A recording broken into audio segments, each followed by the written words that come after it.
Bonjour à tous, j'espère que vous allez bien. Je retourne cette vidéo pour parler de maladie, essayer de définir ce terme et parler aussi de maladie mentale et la distinction avec la maladie physique. Donc, bien évidemment que tout ce que je vais dire dans cette vidéo est de l'ordre du débat. Il n'y a absolument pas de définition qui est claire et actée. Et justement, j'essaierai de vous donner différents points de vue et vous pourrez me dire en commentaire la définition qui résonne le plus avec vos intuitions ou la cohérence ou un certain nombre de critères que vous avez. Donc, dans cette vidéo, je vais notamment me baser sur le livre de Rachel Cooper, Classer la folie, un examen philosophique du manuel diagnostique et statistique des troubles mentaux, qui a beaucoup développé la question de manière assez pertinente, donc c'est pour ça que je me base principalement sur son livre. J'espère que cette vidéo vous plaira et c'est parti.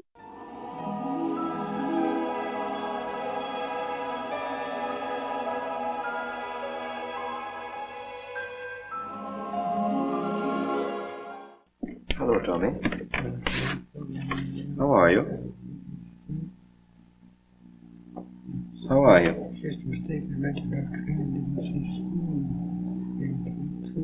Have you had your lunch, Tommy?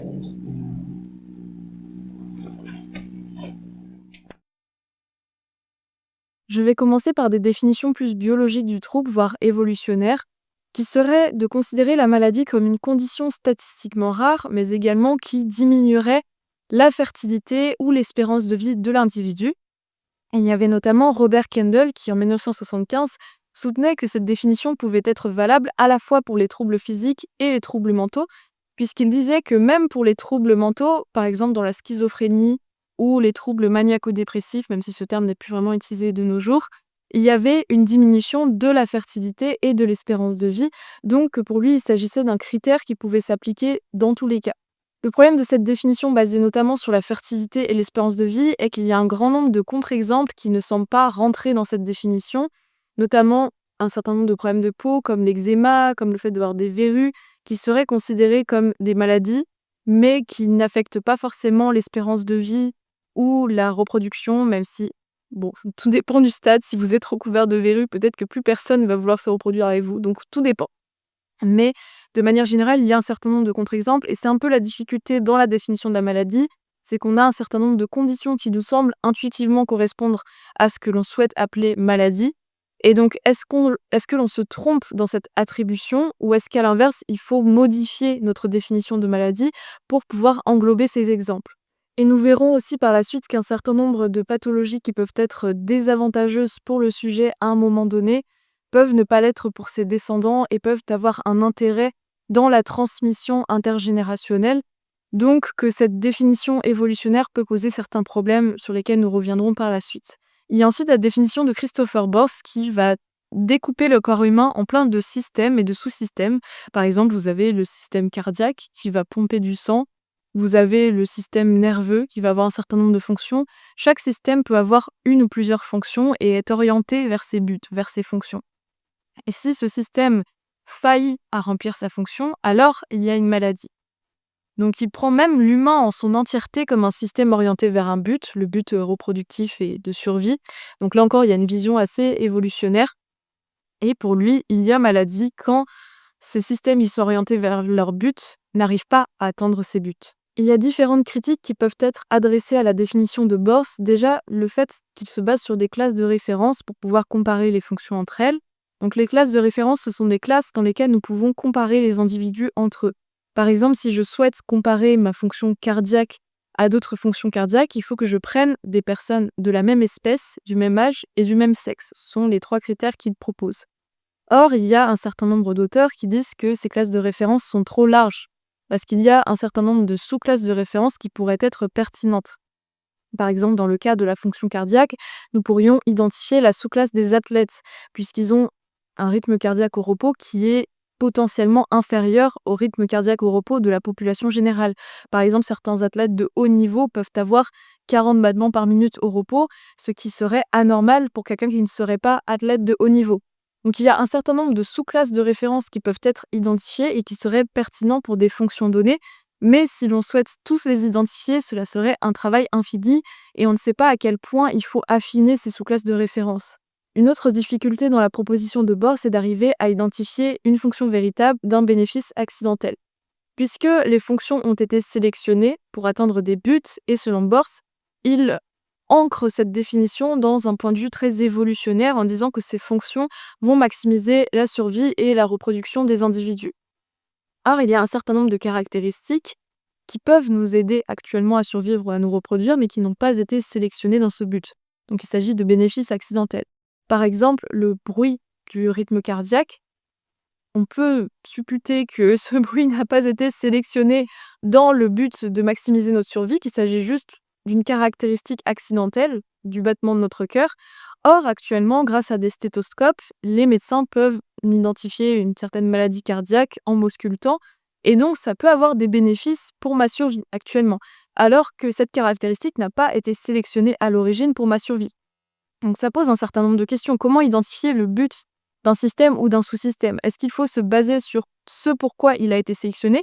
Mais dans ce cas, les pressions évolutives changent au fil du temps. Donc est-ce qu'il faut se baser sur les pressions sélectives d'il y a 1000 ans, les pressions sélectives actuelles?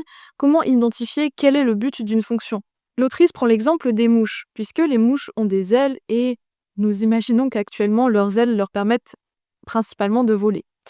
Or, il y a certaines théories qui ont tendance à dire que leurs ailes ont pu leur servir à se refroidir et qu'à l'origine, leurs ailes ont été sélectionnées dans ce but. Donc si on imagine actuellement qu'une mouche se refroidit avec ses ailes, mais que ses ailes sont peut-être trop petites pour voler ou qu'elles ont un certain dysfonctionnement, qu'elles sont entaillées ou que sais-je, ce qui fait qu'elles ne peuvent pas voler. Est-ce que l'on va dire que leur sous-système ou leur système dysfonctionne ou est-ce qu'il ne dysfonctionne pas? Puisqu'il ne dysfonctionne pas par rapport à la raison pour laquelle il a été sélectionné à l'origine, mais il dysfonctionne par rapport à son utilité actuelle. Donc là, le problème, c'est qu'on ne sait pas exactement quand est-ce que se situe la période optimale de sélection pour identifier le but d'un système. Maintenant, je vais parler des troubles en tant que dysfonction nuisible. Donc, je vais déjà partir du préambule du DSM-3. Donc, le DSM, c'est un manuel diagnostique qui est vraiment une référence en psychiatrie pour arriver à définir les troubles mentaux et leur classification. Et dans leur préambule, ils proposent une définition des troubles mentaux en disant qu'un trouble mental doit avoir soit comme condition de générer un symptôme qui crée une détresse chez l'individu, soit que l'individu ait une altération dans un ou plusieurs domaines de son fonctionnement, donc ça lui génère un handicap. Mais il précise aussi que le problème ne doit pas résider entre la relation entre l'individu et la société. Mais je reviendrai ensuite sur ce point qui est quand même assez important. Et il y a Jérôme Wakefield qui est parti de cette définition et qui a essayé d'identifier une formule qui permettrait de définir la maladie. Et c'est là qu'il en est arrivé à l'expression de dysfonction nuisible. C'est comme ça qu'il insère l'aspect détresse dans la définition de la maladie qui n'était pas dans les définitions que je vous ai présentées précédemment, alors que lorsqu'on imagine la condition de quelqu'un de malade, on imagine quand même une certaine souffrance, une certaine détresse.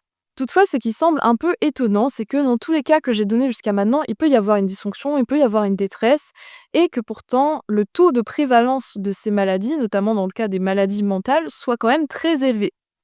Or, les psychologues évolutionnaires se sont posé la question et se sont dit pourtant il y a un certain nombre de maladies mentales qui ont des bases génétiques, même si ce n'est pas un facteur qui est nécessaire et suffisant pour les définir, mais disons qu'il y a des bases génétiques qui augmentent les chances de développer ces maladies. Et ces maladies ont quand même une prévalence très élevée au sein de la population qui ne peut pas juste résulter de mutations aléatoires au sein de la population. Donc, comment expliquer ce phénomène? Il y a différentes explications possibles selon les troubles. Par exemple, dans le cas de la sociopathie, on va prendre cet exemple-là, il y a un auteur qui s'appelle Milley qui a dit que dans d'autres environnements que notre environnement actuel, la sociopathie aurait pu être valorisée. Parce que les individus qui sont plus violents, par exemple les mâles plus violents, auraient pu avoir plus de descendance et mieux les protéger. Donc que leurs traits sociopathiques aient été sélectionnés, mais que ces traits ne soient plus avantageux dans un autre environnement, par exemple notre environnement actuel. Donc cela serait dépendant de l'environnement, et dans certains environnements, certains traits seraient favorisés, et dans d'autres environnements, d'autres traits seraient favorisés. De même, il y a certains environnements passés qui ont pu sélectionner certains traits, par exemple l'agoraphobie ou l'anxiété, auraient pu être sélectionnés dans des environnements très dangereux, où les individus qui sont bien plus anxieux auraient pu avoir un taux de survie plus élevé.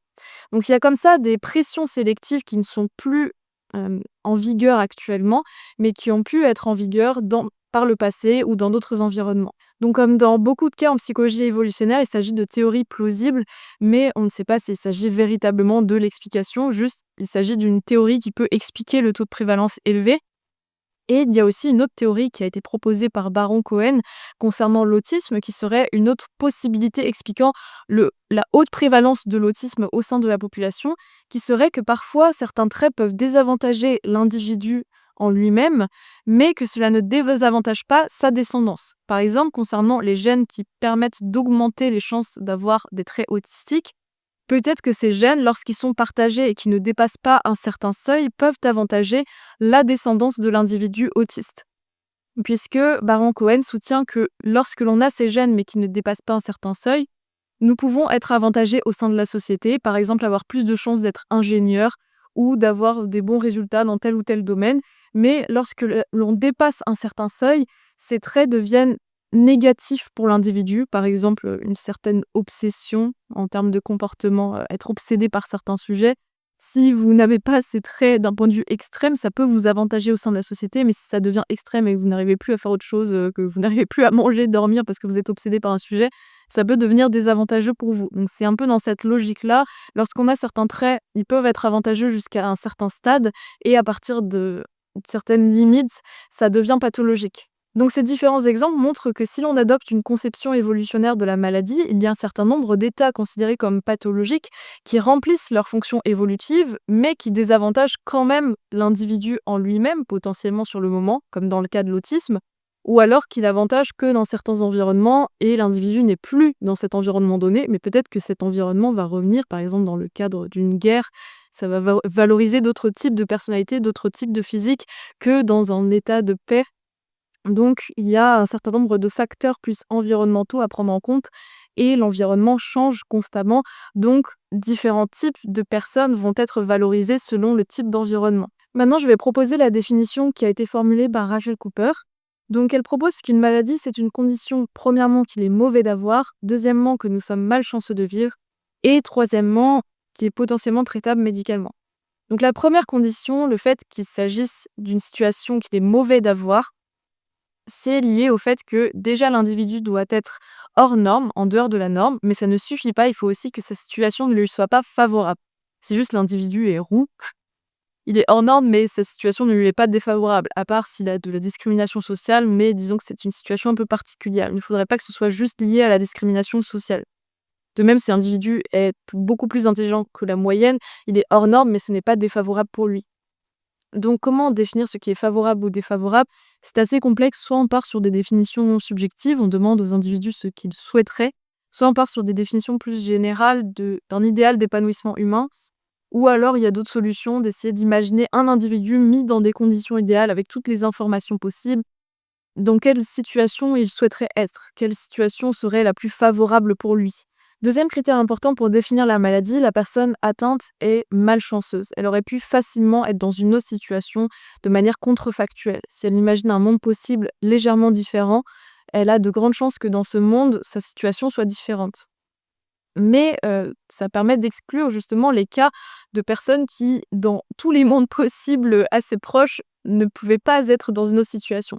Par exemple, pour une personne âgée, si elle commence à se plaindre du fait qu'elle peut marcher moins longtemps qu'avant, certes, c'est une diminution de ses capacités, mais en ayant 80 ans, la plupart des gens et dans la plupart des situations possibles ont leurs capacités physiques qui ont diminué. Donc on ne peut pas dire qu'il s'agit d'une maladie. De même, si vous êtes un homme et que vous avez 70 ans, si vous avez une calvitie, il s'agit d'une situation assez robuste contrefactuellement. La plupart des hommes, dans la plupart des situations, en ayant 70 ans, ont une calvitie. Donc vous ne pouvez pas vraiment considérer qu'il s'agit d'une maladie. Donc il y a 3 cas de figure. Soit vous pouvez considérer que vous aviez une situation qui était plus favorable, une meilleure situation il y a une semaine et donc qu'il s'agit d'un état assez volatile. Par exemple, si vous avez un rhume, vous vous dites: «Ah, il y a une semaine, j'étais mieux et sûrement que dans une semaine, je serai mieux». Donc globalement, vous vous considérez comme malchanceux. Vous auriez pu facilement être dans une autre situation. Deuxième cas de figure, on imagine que vous êtes dans une situation qui est assez stable. Par exemple, vous êtes aveugle de naissance, mais lorsque vous vous comparez au reste de la population, vous vous dites: «Ah, j'ai de la malchance puisque je suis différent de la majorité des gens et ma situation est moins favorable». Troisième cas de figure, on peut se considérer collectivement comme malchanceux si nous pourrions facilement être dans des situations plus favorables. Par exemple, si dans un pays, les soins dentaires sont de très mauvaise qualité et que tout le monde a des caries, on pourrait considérer que, en changeant quelques facteurs, toute la population pourrait être dans une meilleure situation. Donc voilà les différents cas de figure à imaginer. Et le troisième critère important est que la situation doit être traitable médicalement, pas forcément dans l'immédiat, mais en tout cas, elle doit pouvoir espérer être traitable. Donc c'est encore un truc de philosophe, mais il faut rajouter ce critère parce que si on garde juste les 2 premiers critères, ça veut dire qu'on pourrait mettre des cas comme des problèmes économiques en tant que maladie. Parce que la personne peut être, dans une mauvaise situation et peut-être malchanceuse juste parce qu'elle est dans une mauvaise situation économique. Donc pour pouvoir discriminer les cas qui ne sont pas des maladies, on est obligé de rajouter des critères. Donc c'est pour ça à la base qu'elle a rajouté ce critère. Mais aussi ça permet de comprendre certaines dynamiques dans la définition des maladies, puisque lorsque l'on se rend compte que certains troubles ou certaines situations peuvent être traitées, rétrospectivement, ça nous fait les considérer comme des maladies. Par exemple, l'autrice dit que si on découvre un médicament qui permet de traiter la timidité, nous avons beaucoup plus de facilité par la suite de considérer la timidité comme une maladie, alors que s'il n'y a aucun traitement possible, nous pouvons plus facilement la considérer comme une condition qui sort un peu de la norme, mais qui n'est pas une maladie. Donc c'est un point assez important par rapport à ce que je vais dire par la suite. Lorsque l'on invente une définition en philosophie, il faut imaginer tous les exemples qui seraient contre-intuitifs, soit qui devraient correspondre à notre définition et qui n'y correspondent pas, ou vice-versa. Et c'est le cas de la grossesse non désirée qui rentre dans la définition de maladie de Rachel Cooper, alors qu'intuitivement, nous n'avons pas envie de dire que la grossesse non désirée est une maladie. Puisque, en effet, une personne qui serait enceinte pourrait être dans une condition considérée comme mauvaise, pourrait aussi être considérée comme malchanceuse, surtout si elle a pris des contraceptifs, et également, elle pourrait considérer que sa situation est traitable médicalement par l'avortement ou par la pilule du lendemain. Donc, comment se sortir de cette situation contre-intuitive ? Soit on considère une définition de ce qui est mauvais d'un point de vue d'un idéal humain et non de la perception subjective de la personne, par exemple d'un point de vue aristotélicien où le fait d'avoir des enfants serait vraiment un idéal d'épanouissement humain, au même titre que la vertu, que le savoir, que ce genre de caractéristiques. Ou alors on se dit que non, on souhaite rester sur une définition subjective de ce qui est mauvais, et dans ce cas, peut-être que la grossesse non désirée correspond à une maladie, mais l'autrice dit que ce n'est pas forcément étonnant puisque comme ça devient de plus en plus facilement «traitable» entre guillemets, puisque le fait d'avorter ou le fait d'avoir une pilule du lendemain devient plus accessible, rétrospectivement, ça peut de plus en plus être considéré comme une maladie, puisque la facilité de changer de situation nous permet de considérer plus facilement cette situation comme une maladie.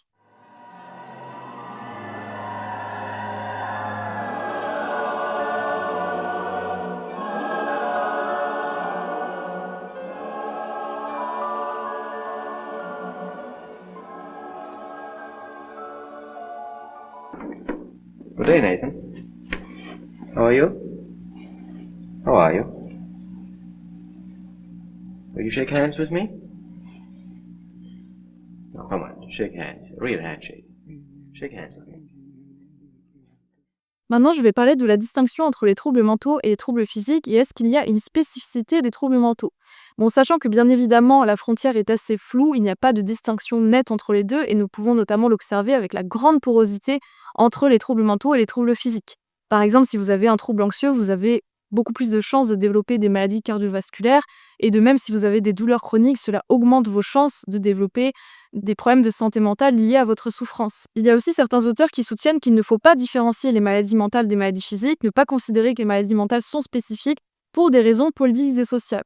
Car en effet, les personnes atteintes de troubles mentaux sont en général plus discriminées et plus pointées du doigt que les personnes atteintes de troubles physiques, notamment pour les mêmes symptômes, pour les mêmes conditions. Par exemple, une personne qui resterait au lit, si elle est atteinte d'un cancer, ses amis vont être bien plus compréhensifs que si elle est atteinte d'une dépression.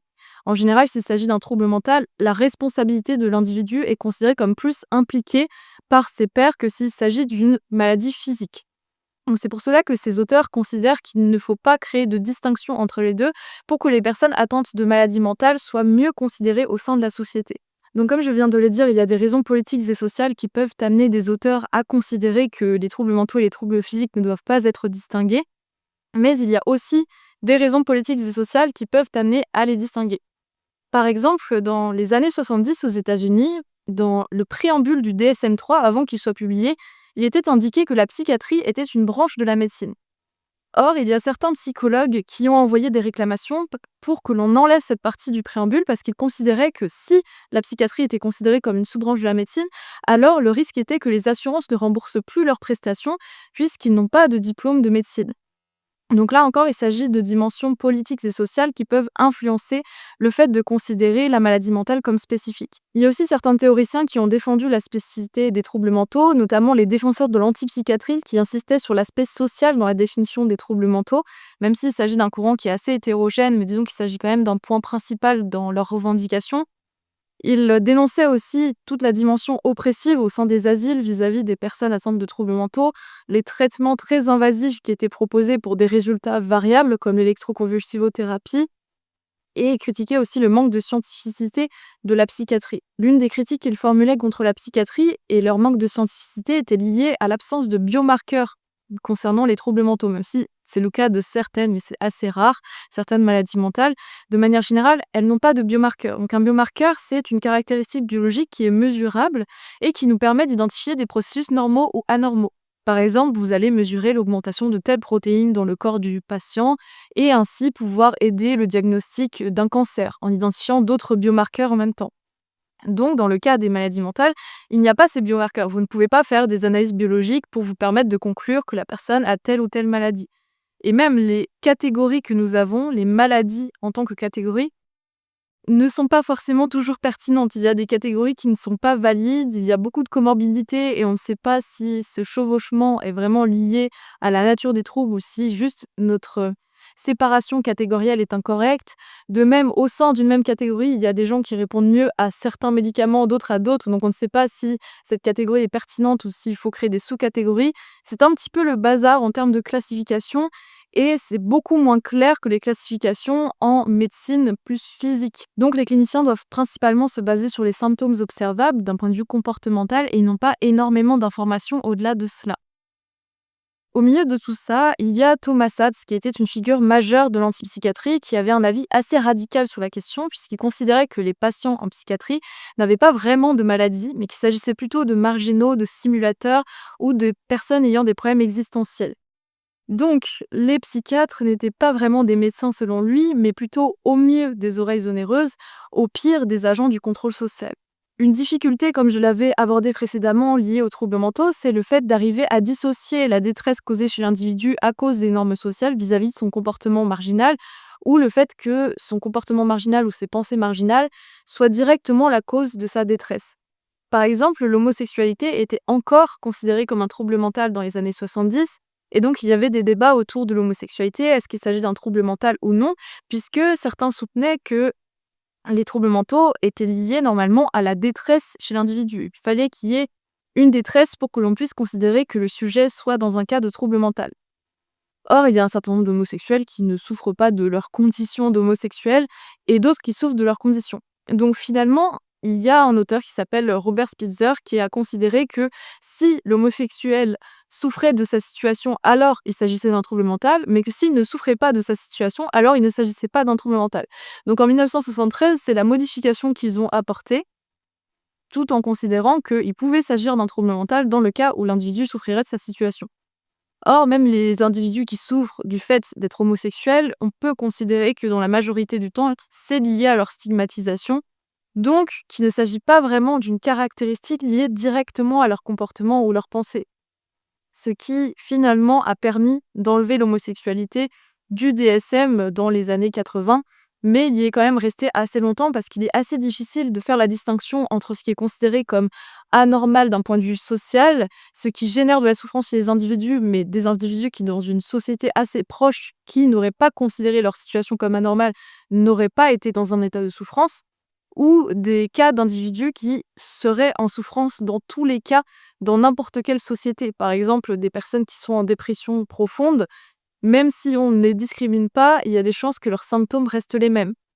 Donc c'est assez difficile de distinguer ce qui est vraiment de l'ordre de la maladie directement ou ce qui est de l'ordre de la discrimination sociale. Souvent, les deux sont vraiment interconnectés. Le fait d'être mal perçu socialement, va empirer les symptômes, voire va pouvoir créer certains symptômes. Par exemple, si vous êtes mal au travail, vous pouvez avoir un burn-out, ça peut vous amener à une dépression. Enfin bref, il y a plein d'entremêlages entre l'aspect social, l'aspect biologique et plein d'autres dimensions.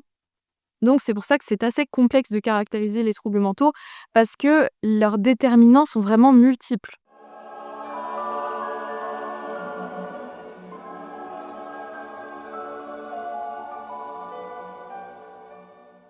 Cette vidéo touche à sa fin, j'espère qu'elle vous aura plu. N'hésitez pas à me donner votre avis concernant les différentes définitions qui ont été proposées de la maladie dans cette vidéo et aussi à parler de la spécificité des maladies mentales qui est très difficile à définir.